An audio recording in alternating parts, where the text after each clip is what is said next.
ऐसा कौन था जिसे अकबर आधा हिंदुस्तान देने के लिए तैयार हो गया, लेकिन उन्होंने लिया नहीं।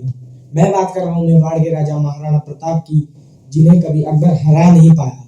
शुरुआत से चालू करते हैं, ये कहानी क्या है। महाराणा प्रताप का जन्म 9 मई 1540 में मेवाड़ के कुंभलगढ़ में राजा उदय सिंह और माता जयवंता बाई के घर हुआ।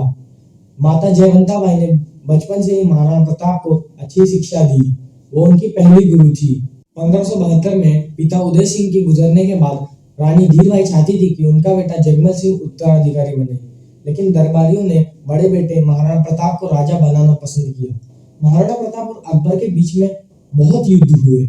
महाराणा प्रताप कभी अकबर के सामने झुके ही नहीं। अकबर एक रास्ता बनाना चाहता था जो कि गुजरात से होकर दिल्ली तक जाती, लेकिन बीच में मेवाड़ पड़ने के कारण अकबर ने सोचा मुझे ये पाना जरूरी है।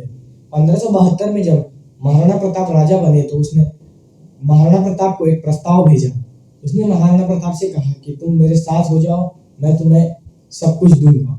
महाराणा प्रताप ने उस प्रस्ताव को ठुकरा दिया। महाराणा प्रताप ने जब उस प्रस्ताव को ठुकराया तब अकबर ने बहुत सी साजिश की महाराणा प्रताप को हराने के लिए, लेकिन वो कभी साजिश में सफल नहीं हो पाया। हल्दी घाटी युद्ध में महाराणा प्रताप ने अपने सैनिकों से कहा तुम ऊपर से घेरो और नीचे से भी घेरो। महाराणा प्रताप ने अफगानी राजाओं को अपने साथ लिया, जो कि उस समय अकबर के एकदम विरुद्ध थे। महाराणा प्रताप भी उन्हीं को चुनते थे जो अकबर के एकदम विरुद्ध है, जैसे अकबर उनके खिलाफ चुनता था राजाओं को। महाराणा प्रताप को अपने घोड़े चेतक से बहुत लगाव था। उस समय युद्ध में हाथी के सूंड के आगे एक तलवार लगी रहती थी। हल्दी घाटी युद्ध के दौरान जब महाराणा प्रताप लड़ रहे थे, जब उन्होंने अपने घोड़े चेतक के साथ हवा में कूदा, तब उसमें से एक हाथी के आगे एक तलवार लगी थी। तलवार की वजह से चेतक का एक पैर कट गया। जब महाराणा प्रताप अकेले थे, युद्ध में फंसे हुए थे, तब चेतक ही था जो उन्हें बचाया था।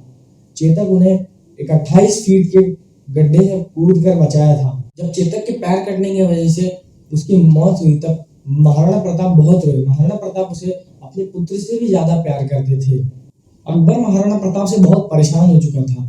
उसने महाराणा प्रताप को एक प्रस्ताव भेजा। उसने कहा मैं तुमको आधा हिंदुस्तान दे दूंगा, लेकिन तुम उसके बदले मुझे मेवाड़ दे दो। महाराणा प्रताप ने उसे अस्वीकार किया। महाराणा प्रताप कभी अकबर के सामने झुके नहीं। महाराणा प्रताप हर समय अलग अलग रणनीति से लड़ते थे, कभी छापामार युद्ध।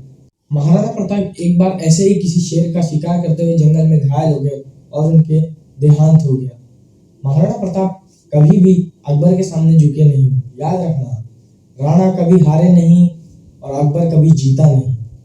इसलिए मैं चाहता हूँ ये शूरवीर की कहानी सबको पता चलनी चाहिए, इसलिए वीडियो को शेयर कर देना और इंटरेस्टिंग वीडियो लगी तो चैनल को लाइक सब्सक्राइब जरूर कर देना।